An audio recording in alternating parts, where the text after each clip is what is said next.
All right. Sushruta निदान chapter number 1 हम लोगों ने वात व्याधि कर रहे हैं और वात रक्त किया था।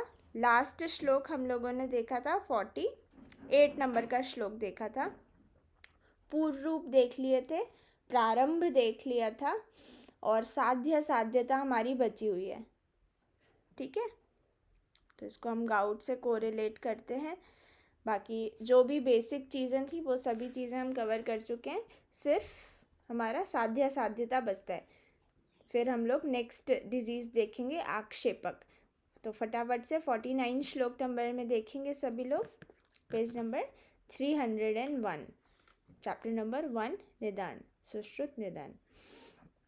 ठीक है, तो जो फर्स्ट हाफ है श्लोक का वो हाईलाइट कर लेंगे। अजानु स्फुटितम यच्च प्रभिन्नम प्रश्रुतम च यत्, इतना हाईलाइट करेंगे। तो जानू पर्यंत अगर स्फुटन हो गया है और त्वचा मांस आदि विदीर्ण हो गए हैं, पूय आदि का स्त्राव हो रहा है, मांस भी क्षय हो गया है, तो असाध्य समझना है ऐसे वात रक्त को। और इसमें ये एक इम्पॉर्टेंट चीज़ है, याप्य पूछा जाता है, असाध्य नहीं पूछा जाता जितना याप्य पूछा जाता है। तो याप्य हाईलाइट कर लेंगे। 1 वर्ष पुराना, यूजुअली हम ऐसा सोचते हैं कि 1 वर्ष हो गया है तो वो असाध्य होगा, बट यहाँ पे याप्य है। ऐसी 2 और डिजीज़ हैं जहाँ पे 1 साल पुराना अगर कोई व्याधि हो गई है तो वो याप्य हो जाती है। ठीक है, तो साइड में लिख भी लेंगे, क्षतक्षीण और दूषी विष 1 साल पुराने हो गए तो वो याप्य हो जाते हैं।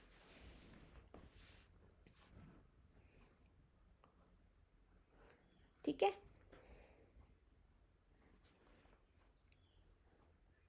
चरक ने क्या बोली है साध्य साध्यता, तो वो भी लिख लेंगे साइड में ऊपर, थोड़ा ही है। चरक और माधव ने सेम बोला है, लिखेंगे एक दोष से साध्य, एक दोष, और नवीन भी लिख सकते हैं, नई व्याधि है, क्रॉनिक नहीं हुई है। एक दोष या नवीन, साध्य, 2 दोष याप्य, वात रक्त की बात कर रहे हैं हम लोग।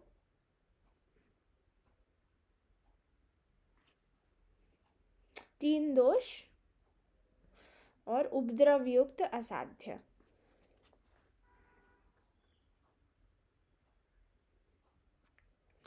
ठीक है, एक चीज़ और लिखेंगे, अष्टांग हृदय की एक लाइन लिखेंगे, अष्टांग हृदय डैश करके, वात रक्त के लक्षण कुष्ठ के समान, वात रक्त के लक्षण कुष्ठ के समान।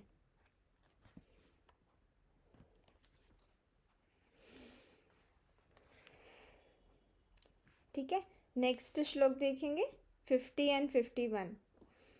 यहाँ पे वात रक्त खत्म होता है, जो भी चिकित्सा है ये सब हम लोग आगे पढ़ेंगे। यहाँ पे सिर्फ बेसिक इंट्रोडक्शन, निदान स्थान का नाम है तो इस वजह से सिर्फ निदान हम ज़्यादा अच्छे से पढ़ते हैं। यहाँ पे चिकित्सा आगे आगे के स्थान में आती है। ठीक है, आक्षेप देखेंगे, हिंदी देखेंगे। जब कुपित वात शरीर की सब धमनियों में प्रविष्ट होता है तब बार बार आक्षेप होने लगता है।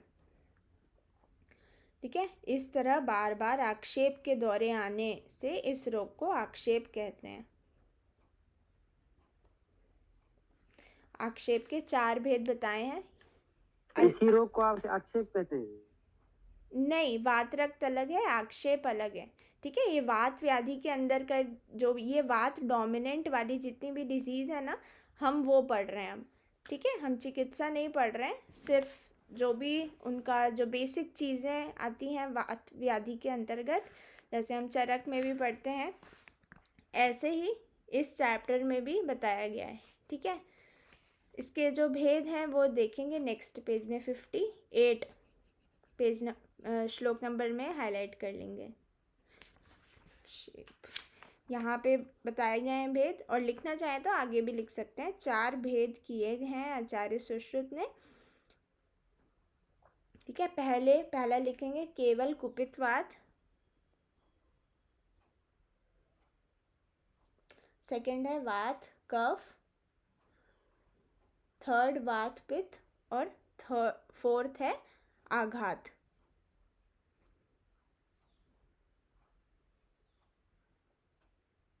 मैम एक बार रिपीट कर हाँ, दो। मैं रिपीट कर रही हूँ नाकुम। फर्स्ट है केवलवात। जैसे मैं बोल रही हूँ आप लोग वैसे लिख लीजिए। जहाँ पे हमने पढ़ा श्लोक नंबर 50 में, उधर ही आप लोग लिख लीजिए, इजी रहेगा, है ना, क्योंकि भूल जाते हैं जब हम रिविजन करेंगे या जब हम शारीर स्थान पढ़ेंगे तो ये चीज़ें हम थोड़ा वॉलेटाइल होती हैं ना। रिविजन करें तो याद रहता है, नहीं तो तुरंत फुर ऊपर चली जाती हैं। तो जहाँ पे जो चीज़ है आप लोग वहीं छोटा छोटा पेंसिल से लिख लें, पेन से लिख लें। फर्स्ट होगा केवलवात, सेकंड होगा वात कफ, थर्ड वात पित्त और आघात, फोर्थ आघात। ठीक है, ये जो मैं बोल मैम रही हूँ, वात कफ, वात कफ और वात पित्त, ये जो मैं बोल रही हूँ ये श्लोक नंबर 58 में लिखा हुआ है, इधर भी देख सकते हैं। ठीक है, और इजी लैंग्वेज में मैंने लिखवा दिया है, 1 2 3 4 करके ऐसे लिख सकते हैं ऐसे। ठीक, नेक्स्ट देखेंगे अपतानक। यहाँ पे 2-3 व्याधियाँ बताई गई हैं पूरे 52 से 57 श्लोक नंबर में। तो देखते हैं क्या क्या चीज़ें हैं, दोष इसमें इम्पॉर्टेंट होते हैं।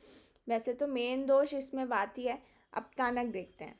सो अपतानक संज्ञो य पातत्य अंतरा अंतरा, दौरे बोलते हैं इनको, पातत्य अंतरा अंतरा। तो जो कुपित वात रोगी को बीच बीच में गिराता है वह अपतानक है। ठीक है, बीच बीच में दौरे आते हैं, मेन डोमिनेंट दोष इसमें वाती होता है। ठीक है, नेक्स्ट देखें, यदि कफ से युक्त वायु उन धमनियों में अवस्थित रहती है तथा देह को दंडे के समान स्तंभित कर देती है तो उसे दंडापतानक कहते हैं। दंडे के समान बिल्कुल स्ट्रेट हो जाती है बॉडी तो वो दंडापतानक है। और ये क्या होता है, कृच्छ साध्य होता है। श्लोक नंबर 53 का फर्स्ट हाफ का लास्ट वर्ड देखेंगे, कृच्छो दंडापतानकः, कृच्छ साध्य होता है ये। ठीक है, हिंदी देखेंगे, यदि वात प्रकोप के कारण हनुसंधि जकड़ जाए और अन्न का सेवन कष्ट से हो तो हनुग्रह होता है ना, स्टिफनेस हो जाती है, जौ में मूव नहीं कर पाते हैं। ठीक है, तो अन्न का प्रवेश नहीं होगा। नेक्स्ट, जो कुपित वात मनुष्य को धनुष के समान टेढ़ा कर देती है तो उसको धनु स्तंभ कहते हैं। ठीक है, श्लोक नंबर 54 में आया, धनुष तुल्य न वेद्यस्तु स धनु स्तंभ संज्ञकः। जब बलवान कुपित वात अंगुली, गुल्फ, उदर, हृदय, वक्ष, गले में संश्रित होकर सिरा स्नायु के प्रतान को आक्षेप करती है, मतलब इनके पूरे समूह को आक्षेप कर लेती है वायु, तो उस समय रोगी के नेत्र निश्चल हो जाते हैं, हनु स्तंभ हो जाती है, पार्श्व भग्न हो जाता है तथा कफ का वमन करता हुआ रोगी भीतर की ओर धनुष की तरह नम हो जाता है, उसे अंतरायाम कहते हैं। तो जो धनुष स्तंभ है वो 2 टाइप्स का होता है, अंतरायाम और बहिरायाम। ठीक है, तो ये इसका फर्स्ट पार्ट है, अंदर की तरफ हो जाती है। देखेंगे 56 श्लोक नंबर देखेंगे, अभ्यंतरम धनुरेव यदा नमति, नमति मतलब मुड़ जाता है मानव, मनुष्य अंदर की तरफ, तो वो अंतरायाम हो गया। ठीक है, अब यदि प्रकुपित वायु जब शरीर के बाह्य स्नायु प्रदेश में स्थित होती है, शरीर को बाहर की तरफ झुका देती है तो उसे बहिरायाम कहते हैं। ठीक है, श्लोक नंबर 57 हाईलाइट कर लेंगे, 56 और 57 पूरा श्लोक हाईलाइट कर लेंगे। बाह्य स्नायु प्रतानस्तो बहिरायाम करोति च, और यदि उनमें वक्ष, कटी, उरु का भंजन हो जाए तब उसे असाध्य कहते हैं। तो वक्ष कट्य उरु भंजनम, तो वह असाध्य हो गई।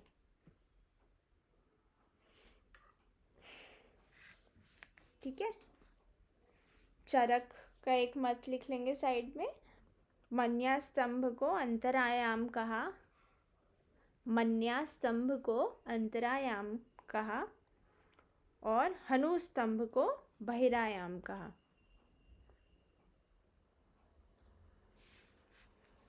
मन्या स्तंभ को अंतरायाम कहा। और हनु स्तंभ को बहिरायाम कहा।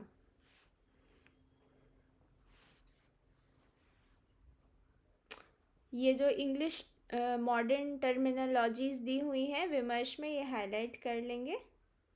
अपतानक को टिटनेस कहते हैं, दंडापतानक को, ऑर्थोटोनस अंतरायाम को, एम्फ्रोथोटोनस, ओपिस्थोटोनस, प्लूरोथोनस, ये टर्म्स हाईलाइट कर लेंगे। और लॉक जॉ और ट्रिस्मस हनुग्रह को कहते हैं।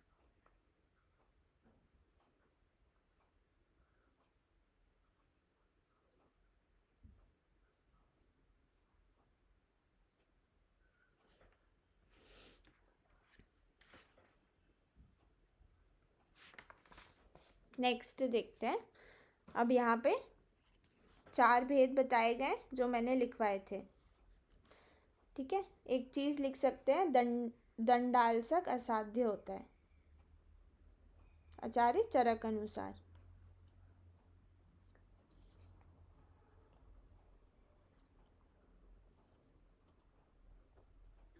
दंडापतानक ना, सॉरी दंडालसक, सॉरी दंडालसक, दंडालसक असाध्य है। ठीक है,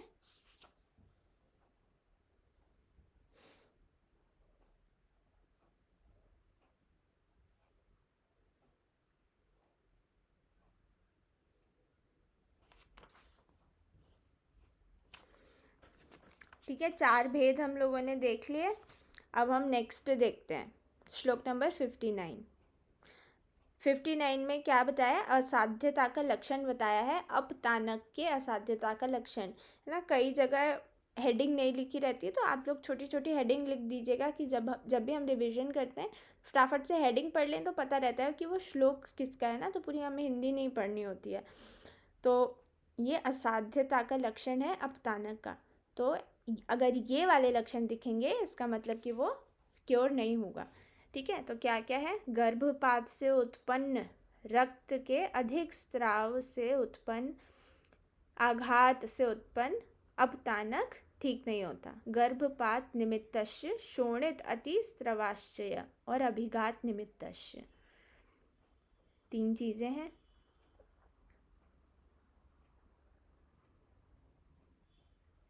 ठीक है, जेजट अनुसार आक्षेप ने भी 4 भेद बोले हैं, तो वो कौन से 4 भेद हैं अकॉर्डिंग टू जेजट लिख लेंगे।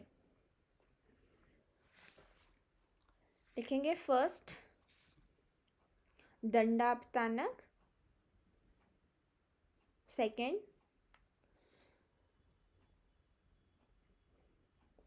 धनुस्तंभ संज्ञक अंतरायाम। मैम एक बार रिपीट करिए। हाँ, जेजट अनुसार 4 भेद कहे गए हैं आक्षेप के।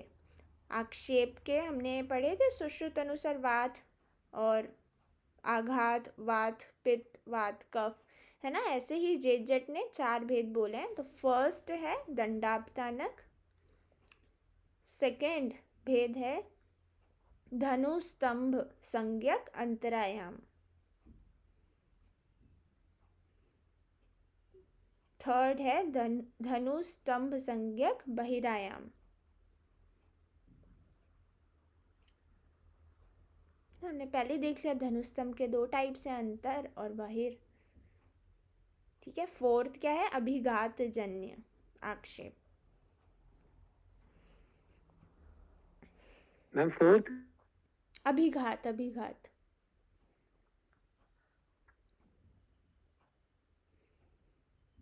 ठीक है, ऐसे गयदास ने भी 4 भेद माने हैं, लिखेंगे उनके भी। फर्स्ट है अपतानक, सेकंड है संसृष्ट आक्षेपक,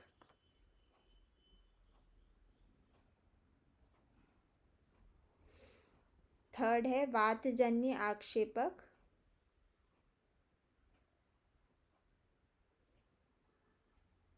फोर्थ है अभिघातज।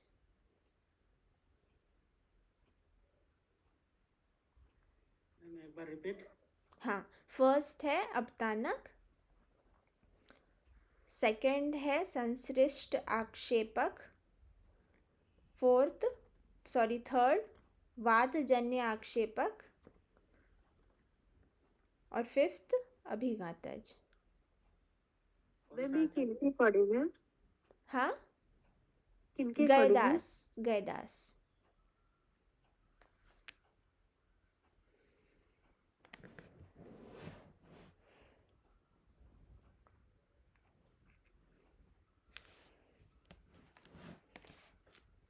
ठीक है, नेक्स्ट देखेंगे पक्षाघात।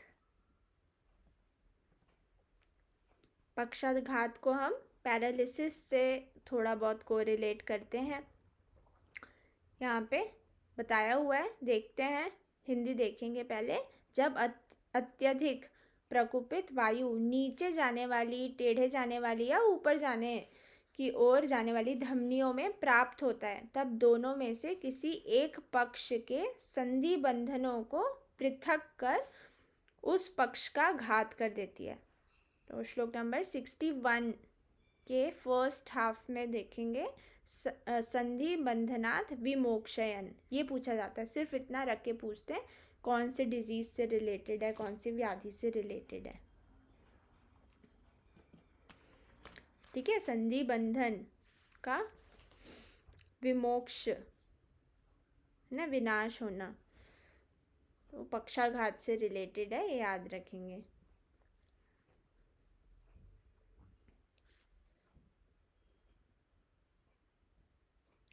इसके भेद देख लेते हैं, कैसे कैसे उन्होंने साध्य साध्यता बताई हुई है। एक लाइन छोड़ के देखेंगे। देखो, केवल वात प्रकोप से जो पक्षाघात होता है वह कृच्छ साध्य है। ठीक है, तो लिख लेंगे साइड में, केवल वात डैश करके कृच्छ साध्य। सेकंड में लिखेंगे पी के। मैम एक बार रिपीट करिए, केवल वात कृच्छ साध्य।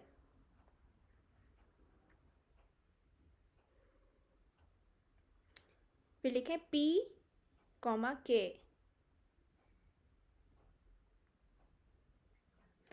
डैश करके साध्य। फिर थर्ड लिखें धातु क्षय, धातु क्षय डैश करके असाध्य। अभी पढ़ेंगे, समझ आएगा, ये इजी हो जाए, आप लोगों को पूरा श्लोक ना पढ़ना पड़े, इसलिए ये छोटे छोटे पॉइंट्स में लिखवा देती हूँ कि सिर्फ ये पॉइंट पढ़ें और आगे बढ़ें। रिवीजन के टाइम पे ये पॉइंट्स बहुत काम आते हैं। ठीक है, तो क्या लिखा हमने, देखो, केवल वात से अगर हो रहा है तो वो कृच्छ साध्य है, और जो पित्त आदि अन्य दोषों से युक्त वात से पक्षाघात होता है वह साध्य है ना। तो पी और के देखा, अगर पित्त जन्य या कफ जन्य पक्षाघात है तो वो साध्य होगा। और रक्त आदि धातुओं के क्षय होने से, तो हमने क्या लिखा थर्ड में, धातु क्षय से अगर हो रहा है तो वो असाध्य है। ठीक है, तो धातु लेवल पे अगर कोई भी चीज़ होती है तो वह असाध्य होती है। ठीक है, ये याद रखेंगे। और वात का चैप्टर भी है, वात प्रधान पक्षाघात भी है, और वात दोष से ही हो रहा है तो वो कृच्छ साध्य तो होगा, है ना, साध्य तो नहीं होगा। तो इस टाइप से दो चीज़ें याद हो जाएंगी और जो भी बचा फिर वो साध्य हो जाएगा। ठीक है, तो ये हो गया, सिंपल ही है। नेक्स्ट देखेंगे अपतंत्रक। अपतंत्रक, इसमें कफ और वात दोष रहता है, लिख लें इसमें साइड में वी के।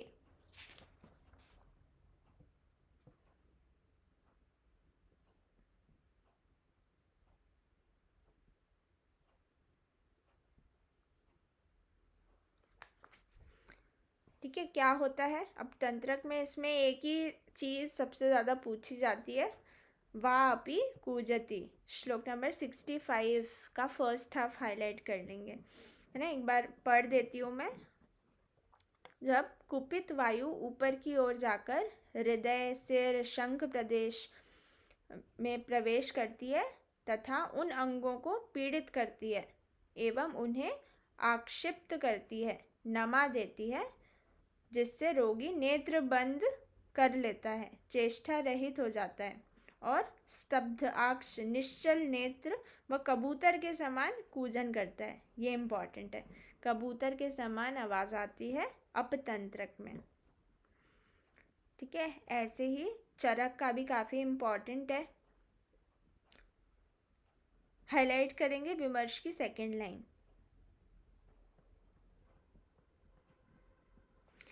देखिए, वाग्भट ने अपतंत्रक तथा अपतानक रोग को एक ही माना है। ठीक है, अपतंत्रक और अपतानक को एक ही रोग माना है। कपोत इव कूजेच, इसको सर्कल कर लेंगे। कपोत इव कूजेन निःसंज्ञः सो अपतंत्रकः।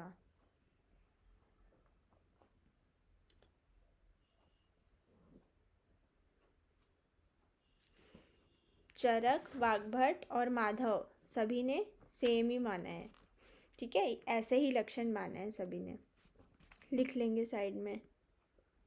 मैम हाँ मैम, ये अपतानक और मैम अपतंत्रक में डिफरेंस क्या होगा? सिर्फ दोष का डिफरेंस है।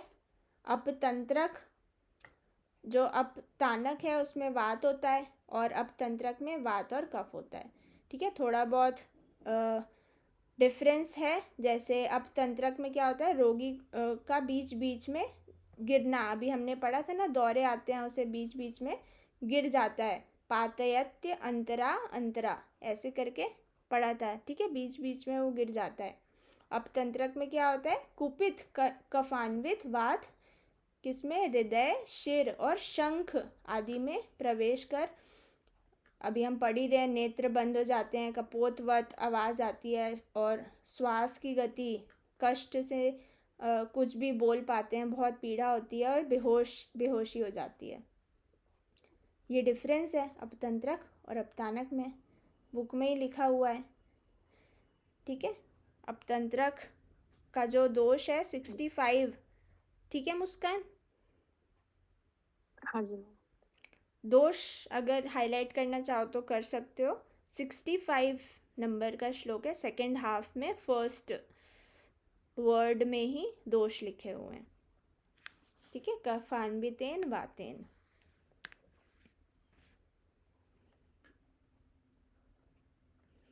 काफ़ी कंफ्यूजिंग चीज़ें लगती हैं जब हम फर्स्ट टाइम पढ़ते हैं, सब एक जैसा ही लगता है, बट जब हम एक आध बार रिवीजन लेंगे, एक आध बार लक्षण पढ़ेंगे तो ये इजीली हो जाता है।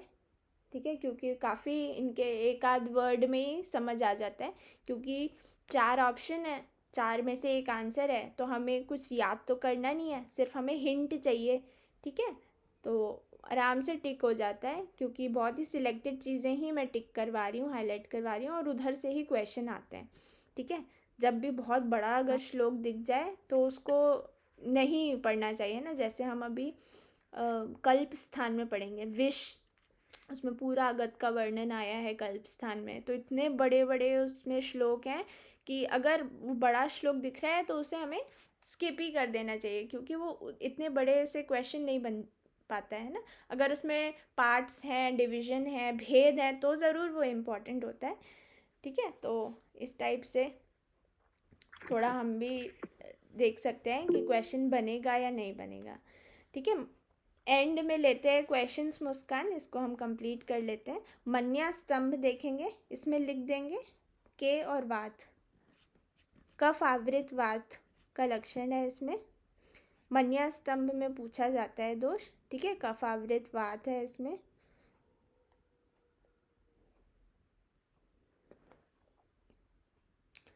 इसमें क्या होता है, दिवा स्वप्न, दिन में शयन करने से और बहुत ऊंची तकिया जो लोग इस्तेमाल करते हैं उससे तकिए पर गर्दन रखने से, टेढ़े ऊपर की ओर देखने से, वहीं कुपित वात कफ से आवृत होकर मन्यास्तंभ कर देती है।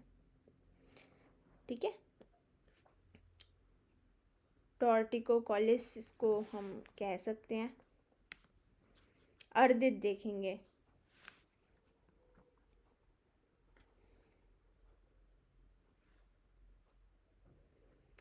एक चीज लिख लेंगे, ऊपर लिखेंगे मन्यास्तंभ अपतंत्रक, कॉमा दंडापतानक, डैश करके कफ वात रोग, MAD, ये इसकी ट्रिक है, मैड, कफ वात रोग, है ना। ये दोष काफ़ी इम्पोर्टेंट है, दोष याद रखेंगे। मन्यास्तंभ अपतंत्रक और दंडापतानक, MAD मैड। वात और कफ, वात कफ से किसी का नाम ले सकते हैं ना, यू आर मैड, या VK से किसी का नाम लिख सकते हैं, विक्रम या फिर विकास कुमार, जो भी, जिसको भी आप मैड बोलना चाहें तो उस टाइप से याद रख लेंगे। ठीक है, इनके दोष ज़्यादा पूछे जाते हैं इसलिए मैंने अलग से लिखवा दिया है। और दंडापतानक कृच्छ साध्य होता है, ये भी इम्पोर्टेंट है। नेक्स्ट देखते हैं अर्दित। अर्दित गर्भवती स्त्री, सूतिका, बालक, वृद्ध और क्षीण पुरुषों में रक्त का क्षय होने से एवं, अब हाईलाइट करें, जोर से बोलने से भी अर्दित होता है। अत्यंत कठिन पदार्थों को खाने से, हंसना या जम्भाई लेने से। फिर नेक्स्ट लाइन में हाईलाइट करेंगे, प्रकुपित वायु स्थिर होकर मुख को पीड़ित करके अर्दित रोग उत्पन्न करती है तथा इस रोग में मुख का आधा हिस्सा टेढ़ा हो जाता है और गर्दन भी टेढ़ी हो जाती है। देखे होंगे आप लोगों ने अर्दित के पेशेंट्स, ना, टेढ़ा ही वो बोलते हैं, मसल्स कॉन्ट्रैक्ट हो जाती हैं एक साइड की, ड्रूपिंग मैम इसको मॉडर्न में क्या कहते हैं? आई कहते हैं, बेल्स पाल्सी बोलते हैं, फेशियल पैरालिसिस, देखा होगा आप लोगों ने।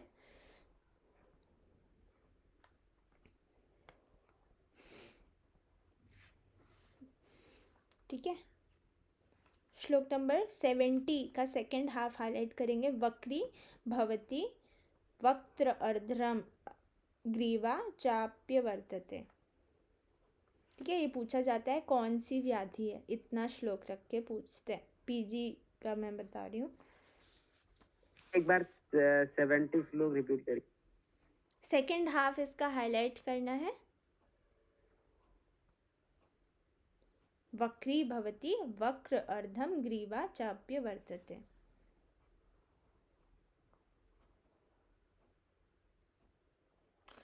थर्ड लाइन में देखेंगे विमर्श की, अष्टांग संग्रह का एक मत है कि इसे एकायाम कहा है तथा लोक में लकवा भी कहते हैं।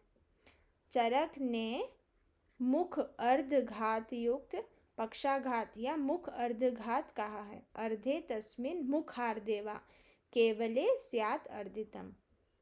आधा मुख इन्वॉल्व होता है, ठीक है, आघात हो जाता है आधे मुख में। ठीक है, गृध्रसी देखेंगे नेक्स्ट। गृध्रसी तो सबको पता है, क्या बोलते हैं, किससे कोरिलेट करते हैं इसको?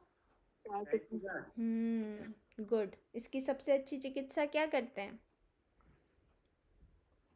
काफी फेमस। हाँ हाँ, चलो देखते हैं, आगे देखते हैं। श्लोक नंबर 74 हाईलाइट करेंगे। पार्ष्णी प्रत्यांगुली नाम तू कंडरा या अनिल अर्दिता सक्थनः क्षेपः निग्रहणीयात्। सर्कल कर लें सेकेंड हाफ के इतने पोर्शन को, गृध्रसीति हीसा स्मृता। एड़ी तथा प्रत्येक पाद अंगुलियों की कंडराएं जब वात से कुपित होती हैं तथा टांग के प्रसारण को रोक देती है ना, मूव नहीं कर पाते हम प्रॉपरली, पूरा स्ट्रेट नहीं कर पाते, प्रसारण आकुंचन नहीं कर पाते, तो उसको गृध्रसी रोग कहते हैं। तो ये सक्तनः क्षेपम निग्रह्यात्। ठीक है, ऐसे कई बार कॉलम रख के क्वेश्चन पूछे जाते हैं जो आजकल का नया पैटर्न है। ठीक है, तो ऐसे आ सकता है, जैसे एक कॉलम में लिख दिया संधि बंधनात्, सेकंड में लिखा वाति कूजति, थर्ड में लिखा वक्री भवति, और फोर्थ में लिखा सक्तनः क्षेपम। फिर उसके साइड में डिजीज़ लिख दी कि ये अपतानक है, अपतंत्रक है, अर्दित है या गृध्रसी है। फिर मैच द कॉलम में ए का बी, बी का सी, ऐसे करके क्वेश्चंस पूछे जाते हैं ना। आजकल ऐसे डायरेक्ट क्वेश्चंस थोड़े कम पूछे जाते हैं, 2-3 चैप्टर्स को या 2-3 श्लोक को मिला के क्वेश्चंस बनते हैं। ठीक है, तो आंसर भी सामने ही है, तो बस हमें थोड़ा सा हिंट होना चाहिए। और सबसे अगर नहीं आता है, सबसे अच्छा उपाय ये होता है कि ऑड वन आउट, जो भी ऐसा लग रहा है कि ये तो है ही नहीं, तो उसको बिल्कुल ऑड वन आउट हम करते जाते हैं, तो एट लास्ट सही करेक्ट ऑप्शन में पहुंच जाते हैं। विमर्श में हाईलाइट करेंगे, इसमें चरक ने बताया है एक श्लोक, शक्ति पूर्वा कटी पृष्ठ रुजानु जंघा पदम क्रमात्। उन्होंने क्रम बता दिया है। ठीक है, कटी से पूरा जो साइटिक नर्व होती है वो कटी से लेके पूरे नीचे तक जाती है, एंकल तक, वहाँ तक चीज़ें बता दी हैं। ऐसे ही माधव निदान ने भी बताया, इट इज़ वेरी इम्पॉर्टेंट। ठीक है, वात व्याधि चिकित्सा में हम इसे पढ़ते हैं। नेक्स्ट देखते हैं विश्वाची।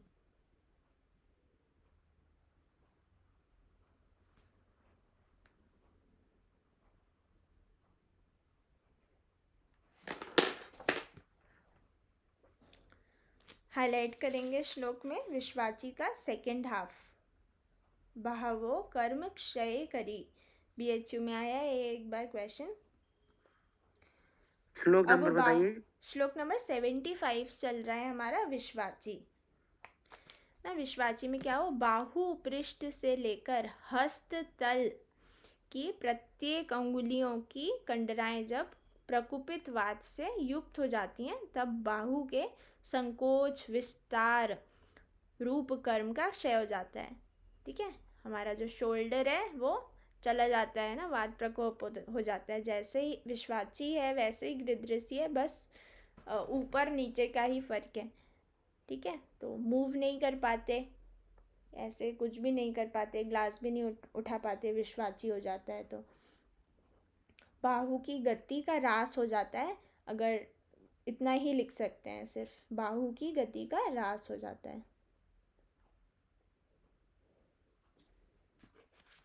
और गृध्रसी में आचार्य चरक ने पूरा क्रम से पेन रेडिएट कहाँ से कहाँ तक होता है वो पूरा सीक्वेंस बता दिया है। ठीक है, स्विक पूर्वा, स्विक से चलता है कटी में पृष्ठ, फिर जानू, फिर जंघा। ठीक है, जंघा को हम किससे कोरिलेट करते हैं? जंघा मीन्स थाई।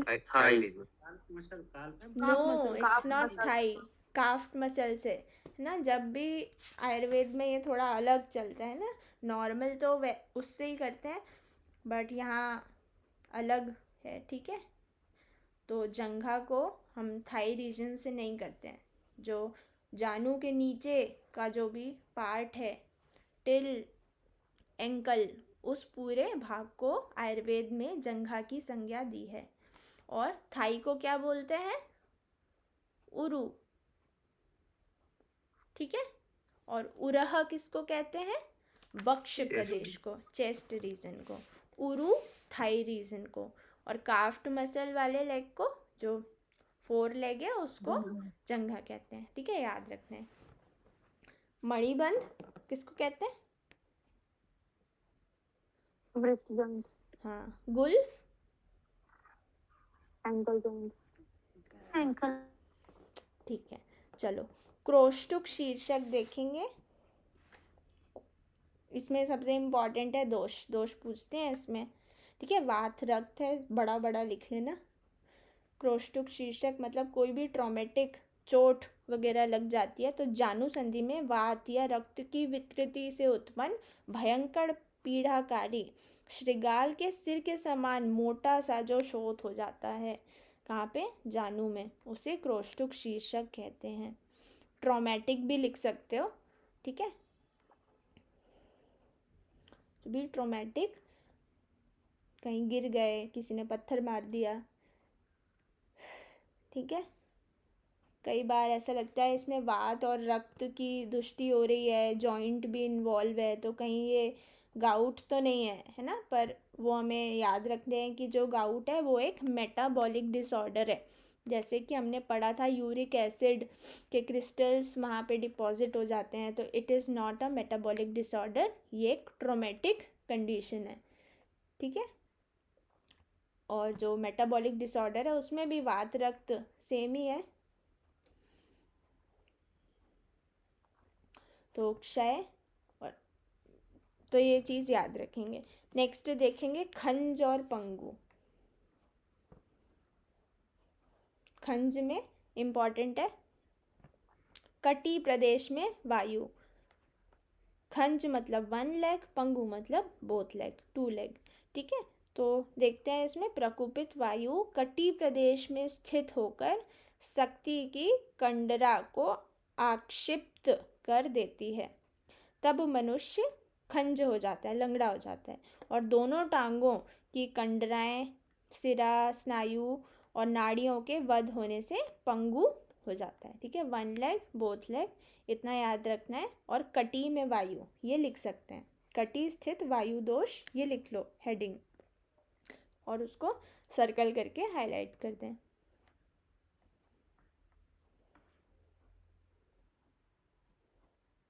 मैम रिपीट करिए। हाँ, खंज और पंगु दोनों में ही कटी स्थित वायु दोष है, ये याद रखना है। और खंज में याद रखना है एक टांग से लंगड़ा, और पंगु में दोनों टांग से लंगड़ा, ठीक है। ऐसे लिख लेंगे तो थोड़ा जल्दी समझ आ जाता है लेमैन लैंग्वेज में।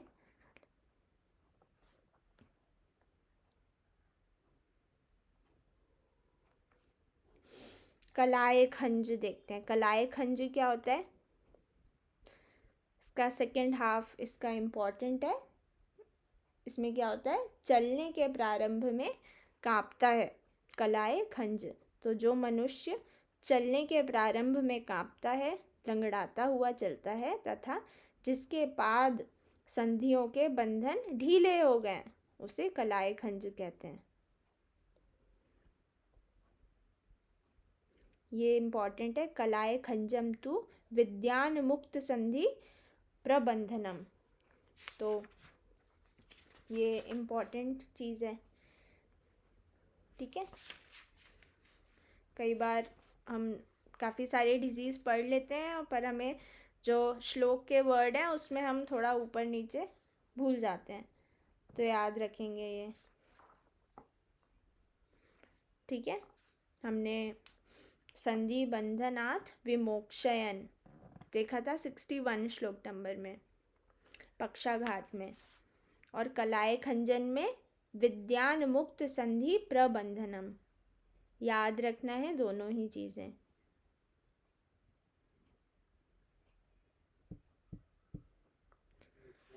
ठीक है। इसको लैथिरिज्म भी कहा जाता है। मुझे ऐसा लगता है आज हम इतना ही करते हैं ना, ज़्यादा बड़ा नहीं बचा है, सिर्फ 1 पेज ही बचा है, मुश्किल से 10 मिनट में कंप्लीट हो जाएगा। आज हम इतना ही करते हैं,